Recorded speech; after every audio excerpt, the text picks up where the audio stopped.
Chandler, Chandler, what up, man? How you doing? It's Austin from A Mice and Men, but TJ sent me your boy. How you doing, bro? So he sent me a request that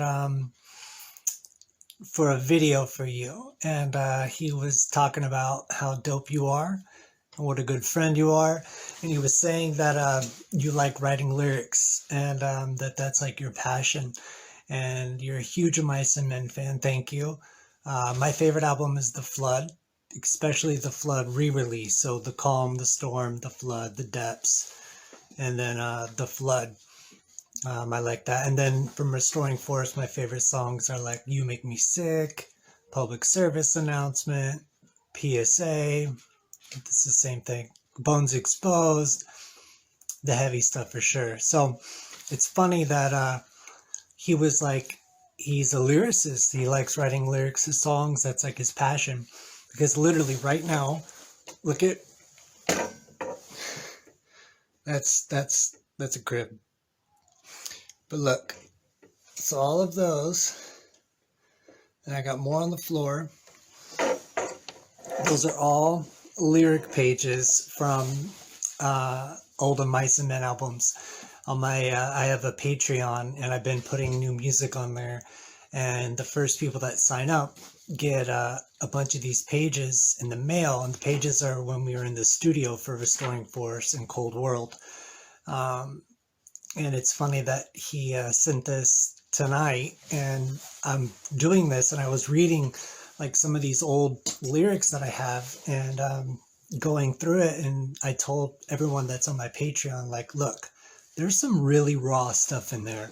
I even have, when I saw a psychiatrist, I have the appointment slip in there, and everything, all my doctor's appointments, and the crazy advice that the head doctors had.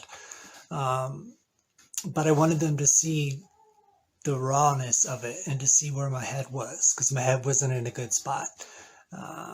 It was a crazy time for me. I had been sober from alcohol for a while and was beginning to be sober and stopping smoking weed. And the biggest thing was I was on narcotics. I'd been taking Oxycontin for like 6, 7 years for my Marfan syndrome. And then from there, it just became I always took it, so I took it. Worst 3 months of my life, man, coming off of that stuff. And it was while we were in the studio writing Cold World. So I'd be up late at night, throwing up, shivering, shaking, having withdrawals, throwing up, and would have to wake up in the morning and record vocals. Just no bueno. I even got so bad that Alan literally flew from Jersey back home. He's like, I'm not recording like this. I'm not recording while our guy is going through this. And it was a really hard time for me. But writing and seeing all this, man, that was my outlet. And I want to encourage you to keep doing that. Because that's my favorite thing to do. I did it ever since I was a kid, since I was like 12 years old. I would listen to music and then write while I listened. And it was my favorite because we're men. We don't have diaries.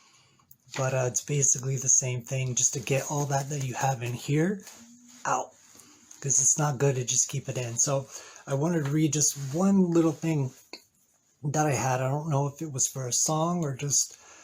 I would listen to our songs blank, and sometimes I'd write to them, and sometimes I would just write. But I have this one little sentence that made me think of you. I drew dumb stuff too. Like, look at this guy. Okay, so that's cool. And then, but here it says, daunting task, putting paper to pen. Channel of chances, playing over and over in my head, turning vulnerable again. Daunting task, putting paper to pen, turning vulnerable again. There's a little line. It's like every time I would write, there was my heart. And when you share your heart, you're vulnerable. But man, let it go, let it out, and keep writing. It's so dope, and it's something that no one can take from you, and you could do all by yourself. And I encourage it, bro. And you got friends like TJ that care about you and care about you enough to send you a message like this. So I hope it makes your day, bro, makes your week, and keep writing, bro. God bless both of you guys. Later.